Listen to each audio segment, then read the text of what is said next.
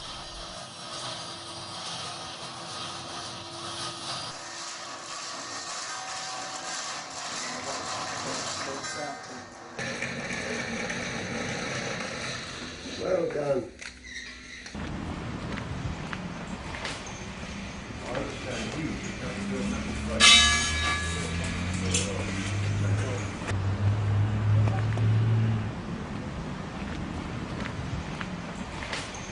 Up at the 400-year-old Whitechapel Bell Foundry, work is already in progress, and we are invited to watch the pouring of 2 of our bells.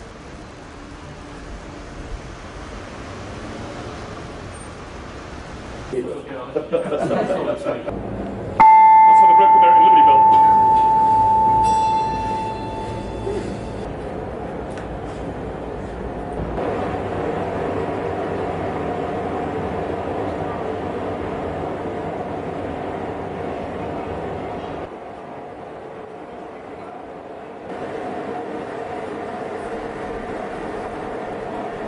It takes the foundry about 1 month to make 6 bells.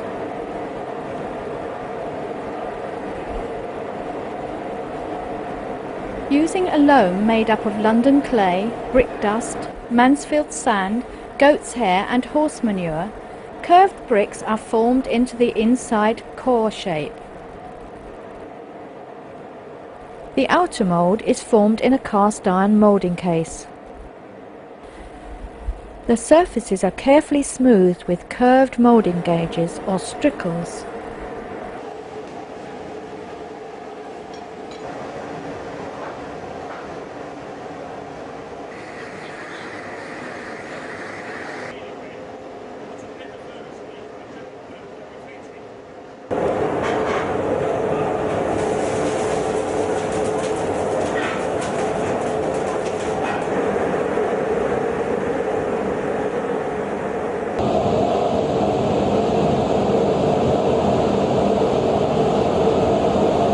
Now we've got the go-ahead.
The bells are then filled with water overnight to assist the difficult removal of the core, after which they are tuned.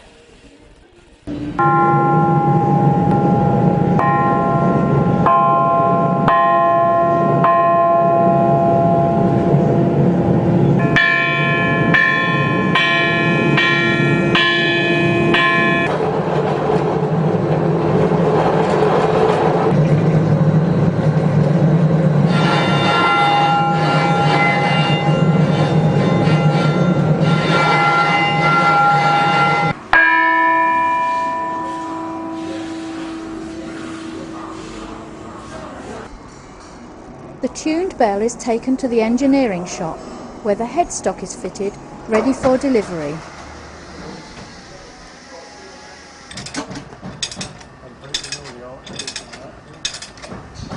Don't trust me when we're pushing it. We're not tenants, it's flat.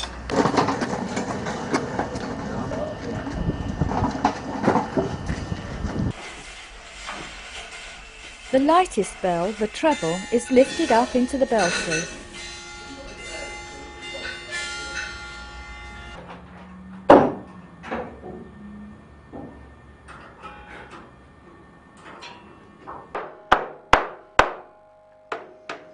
We'll do these up. We won't do the halving bolts up. I'll tell you why.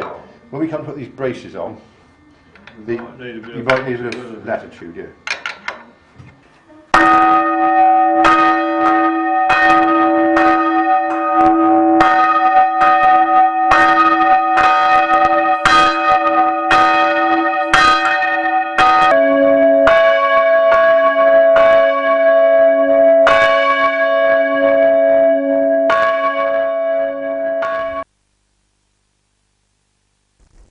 Before the bells can be used, they are rung up, which means set into an upright position.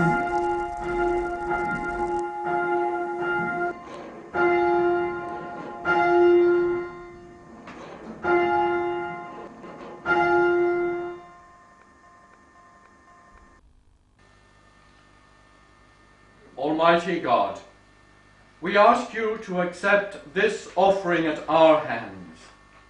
Bless, sanctify, and hallow these bells, and grant that they may call your faithful people to praise and worship your holy name, through Jesus Christ our Lord.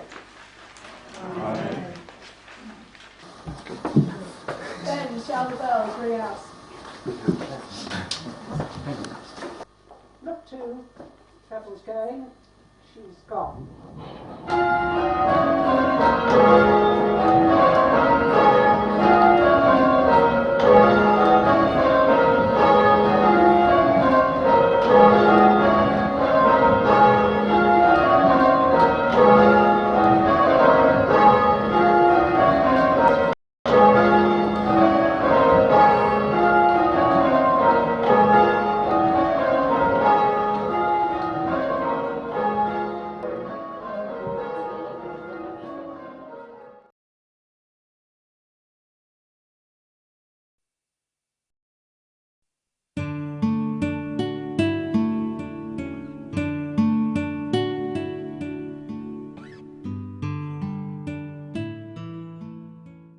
Okay, tonight is the culmination of many weeks, months, I suppose, work and effort on all our behalves.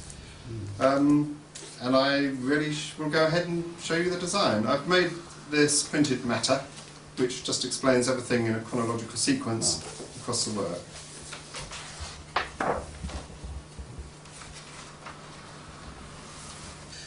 Okay, so going from left to right, I've started with the dawn of time.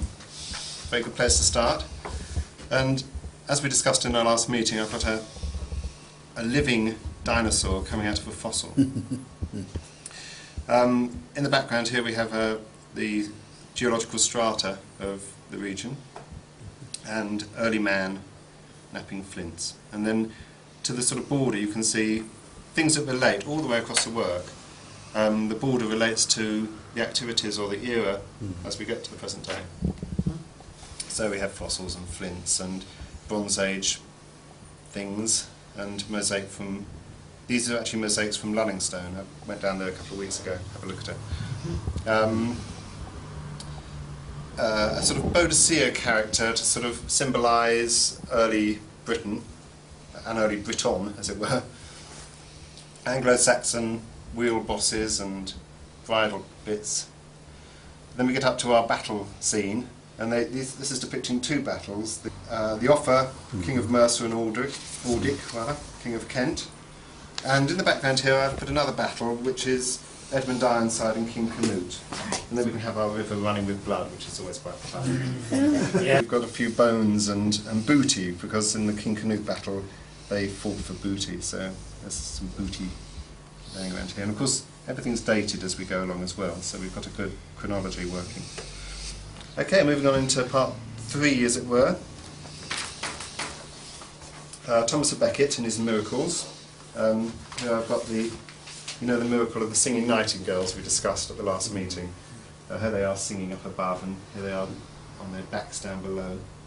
And the well I've made as subtle as possible, because I don't want to sort of have gushings of water flying everywhere, so I've built it into the stream, into the river down, running through here. So there's a little spring coming up in it, and it also goes down into the cement fondue work as a sort of relief, watery relief. Otford Palace, and just over there you can see a gold line, and that's a ground plan of the palace at around 1500. William Warham, there's a large figure because he's so important to that particular era. And then the play that we discussed at the last meeting. During the time of the plague, many festivities were indulged upon at the palace in an attempt to ignore the horrors of pestilence. One such pastime were extravagant plays, an example of which I have included. So that's there.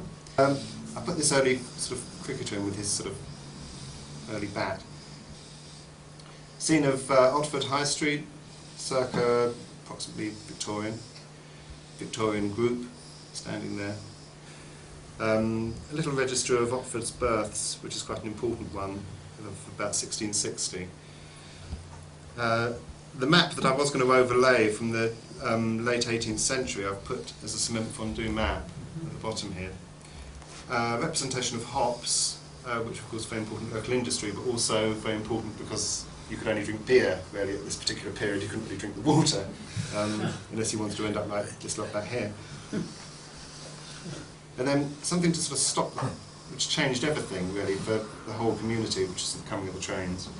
So we have a train which is actually not quite right, the funnel's a bit long, as I discovered later, but colour and everything's correct. Loco of this region. Turn of the century, and this couple here represent either going away or coming back from the wars. That could be representative of either war. A soldier leaving on the train, or perhaps returning. Spark plugs and the combustion engine and car keys, which represent obviously cars. Or these are train tickets, by the way, for the train. The ubiquitous Otford Three Ducks, which I think is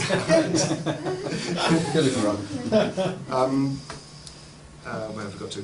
Credit cards, well, I'm afraid they're in our lives. So circuit boards to denote electricity. And sort of electrical science. The landing on the moon, such an important event, really can't be missed, so I've just got a little landing module against a symbol of the moon there, just coming down. Proton structures and satellite dishes to represent sort of medical and communications. And then right at the very end here, while we're looking at the border, hand of the oldest inhabitant of Otford at the time of the turn of the century, and a handprint of the youngest. And I have a mother picking an apple, and apples being symbolic of fruit of knowledge, and obviously of the locality, but in a symbolic sense of knowledge, passing that to her son, who in turn is passing it to another generation. So there's always this continuity flowing. And a rather nice sort of fruit tree at the end here. And the church just in the background. And the ubiquitous four-wheel drive. So that is my design, which I commend to you. Sorry.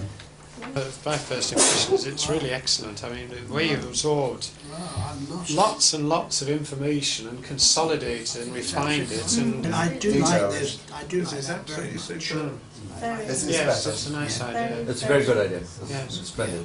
I mean, all the, you know, I thank you all for your praise, obviously, but all the ideas have come about through all our meetings. Yes, I mean, it's been a communal effort. Yes. Amazing.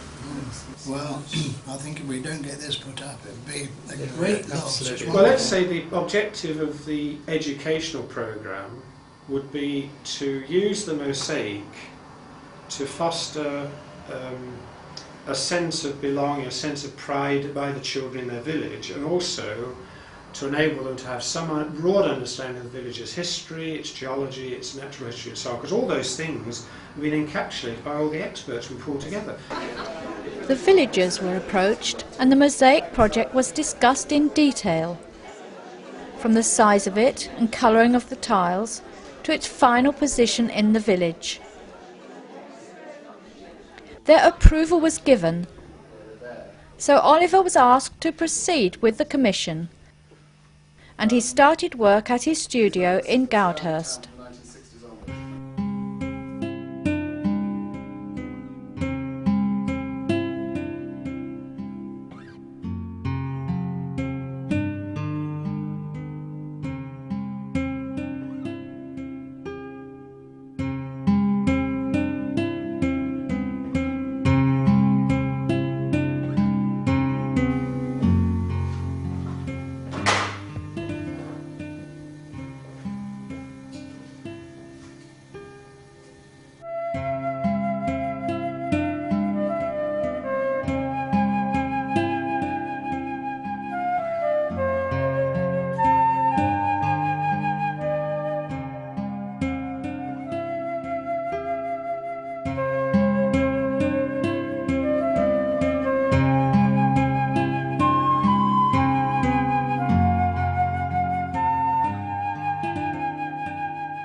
pleased with that chap who's thrown the spear.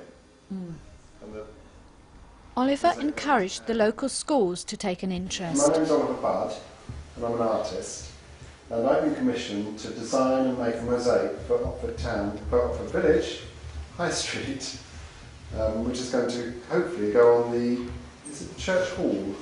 Along the wall of the church hall, do you all know that? Mm-hmm. Starting with the dawn of time, we've got pterodactyl coming out of a fossil, so it's like a bit of living history. So this goes back, it's made exactly the same way as it was made back in the Byzantine times. This is Queen Boadicea and the White Horse of Kent. Then this is a battle, King Offa and his battle, and that's the very first church in Otford. Well, there's 4 panels, it'll probably take about a month a panel. So I've got 2 panels to start with, which should be done by May the 29th, which is a village fete. All the money has to come from all different people. It comes from people that donate money, charities, lottery fund, hopefully, all these different people. So if we can get all the money together, then we can finish it. So going from left to right, here we start with the dawn of time. This is a dinosaur here. Does anybody know what that one is? Flying dinosaur? Yeah? Pterodactyl. Or pterosaur. Could be a pterosaur. Oh, it could be that too.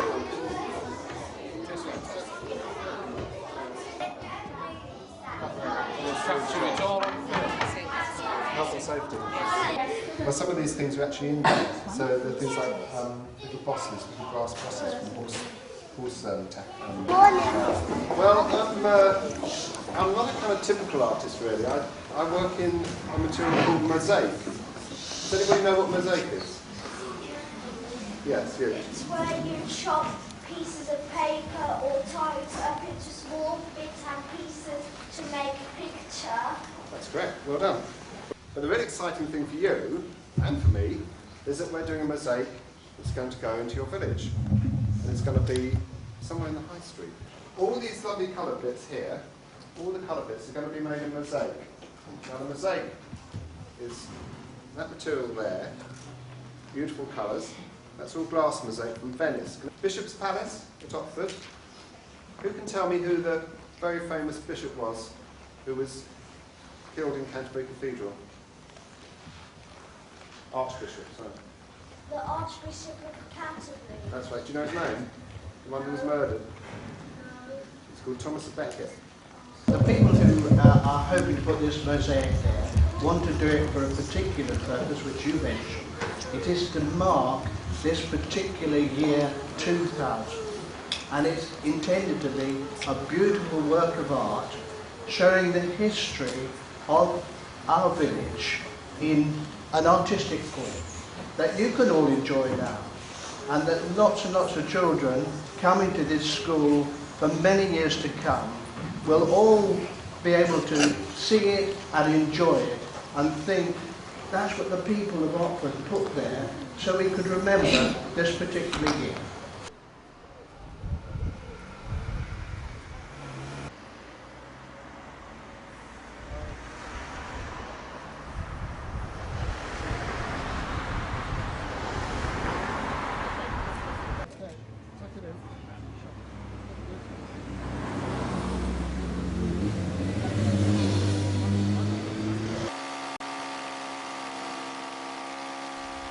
Two of the panels were erected in July to encourage greater support, and the mosaic was completed just before Christmas.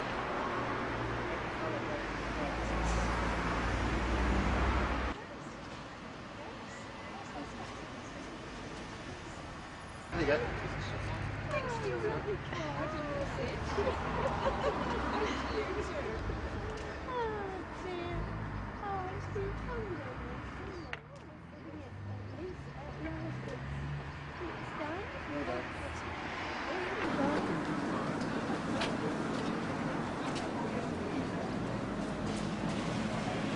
Thank you for turning up to see this historic event.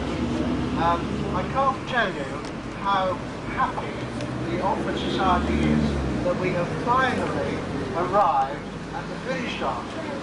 And it's very appropriate that we have 6 children who attend the 3 schools in our village who are going to unveil this memorial to the history of Otford. I'd just like to say about the mosaic that I think it's very colourful and very clever the way they've done this border with taking specific tools from the period of time. And I also like the prints that they've done from the eldest and the youngest members of Otford of the last millennium. Down the other end. I think the mosaic is very colourful. It shows the history of Otford from pterodactyls to our times. My favourite part shows the Romans because I know more about them. There is a villa behind the Roman soldier and a bucket next to him. The mosaic is it's more colourful than the mosaics at Running Stone Villa. I like it. I think the mosaic is excellent. It shows the history of Otford really clearly. People passing through Otford will enjoy observing the different sections of it. The mosaic makes Otford more attractive. People who don't know the history of Otford can look at the mosaic and get a picture of what life was like throughout the centuries. Hello, my name is Kirsty from Zone 10. I have been living in Oxford for 8 years. I go to Oxford Primary School, which I enjoy very much. I love living in Oxford, a village which has so much history to see. I'm very fond of the old buildings, especially the church, where I and my mum sing in the choir, and Archbishop's Parish. When I go to Brownies, in the church hall on which the mosaic is fixed, I shall sit very regularly and will enjoy looking at the colourful scenes it illustrates. I'd just like to say that my favourite bit is when the generations pass down the fruit and then pass it down to the generations below.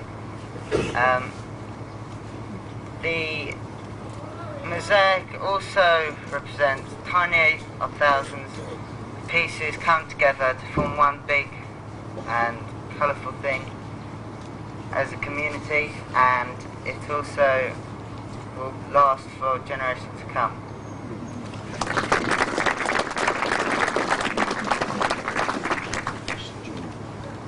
My first impression is that this is more than the usual timeline. This requires attention and imagination to appreciate all that this has to offer. I like the way it flows from time to time, but it can be challenging to understand. My favourite bit is the Saxons, but every time I look at it, I see something new, another detail I've missed. I hereby unveil the Otford Millenium Mosaic.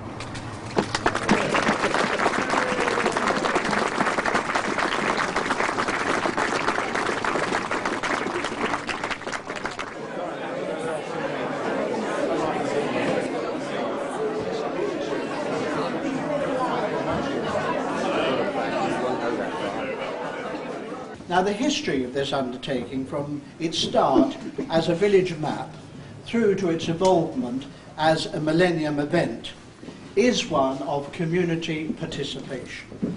Every organisation in Otford had the opportunity to have a say in its content, and many did. And when the form of a mosaic was decided upon, we were very fortunate to enlist the services of the artist Oliver Budd, someone who grew up in this area and knows it well. And his research was assisted by advice and information from knowledgeable residents, and the result is the imaginative design that you've seen today.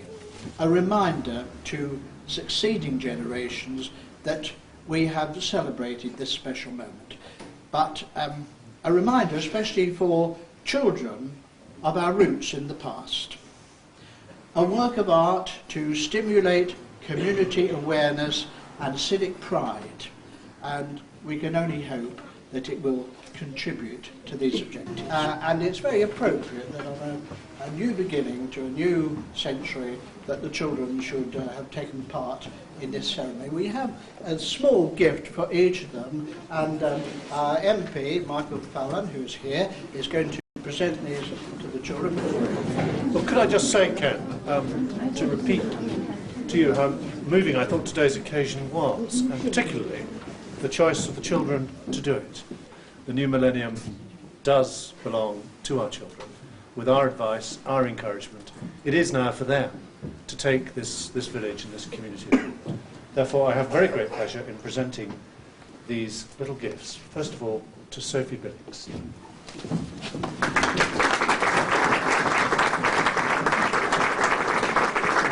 And to Helen Fothergill.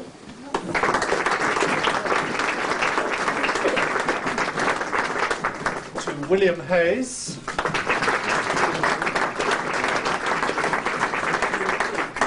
Claire Stevens. To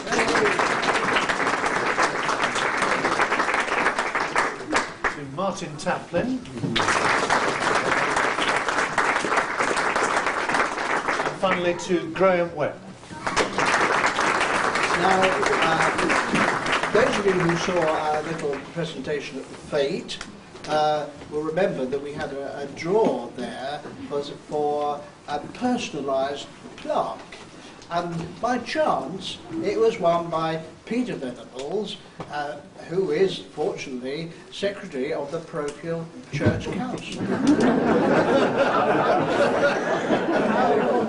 How appropriate that was. And Barbara Darby, who would have been presenting this if she wasn't doing the video, has designed a special motif for the Venables family. You buy a raffle ticket and you never expect to win anything, and this is very special because you will be remembered for hundreds of years, Peter, just because of what we do, but also because of what is outside here. And we're delighted to share in this special moment of history. It seems to have been a very historical 2 years, so it's lovely to share in this moment.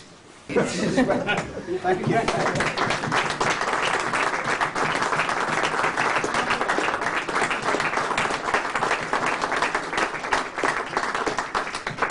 I'm in a wheelbarrow is where I belong, but speeches. No, thank you very much indeed. It's wonderful. Thank you. We have a record of all the people who owned up to being the oldest at that time, and a record of most of the babies born in 1999, and the last one to be born was, in fact, Ben Moon. I hesitate to say that the Moons had a son, but they don't. Ben is with us today. His parents are going to receive the plaque from Oliver. For our patience for trying to get this together. It took us quite a few attempts, but I knew some good had come out of him being 2 weeks late anyway. Presentation box. Thank you very much. Right, well thank you very much for bringing Ben. I'd like to present you with your very own plaque here. Congratulations. I'm the artist, yeah. Remember my grandson? No, I don't know. Oh, I do, yes, I do, yes. There we go, it's a little local thing there. Shall I put that on the side? Our hope is that wherever we come from, that this mosaic will be an enduring and constant reminder of the historic roots we have all inherited. Thank you very much.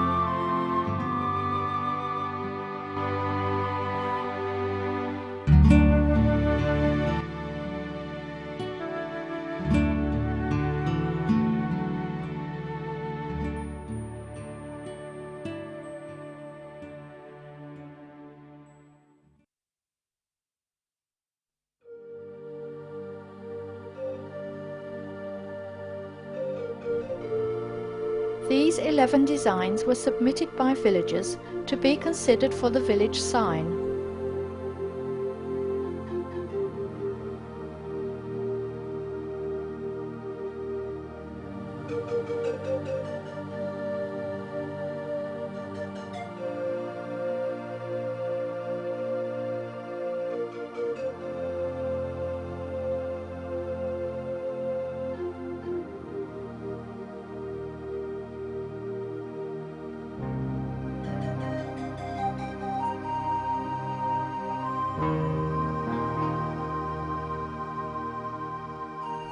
The judging is to take place in March 2001.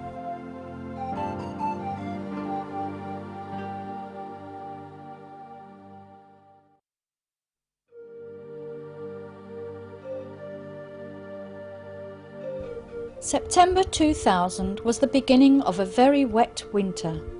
Autumn colours were soon washed and blown away. Repeated severe flooding caused much heartache throughout southern England, but fortunately most of Otford was unscathed.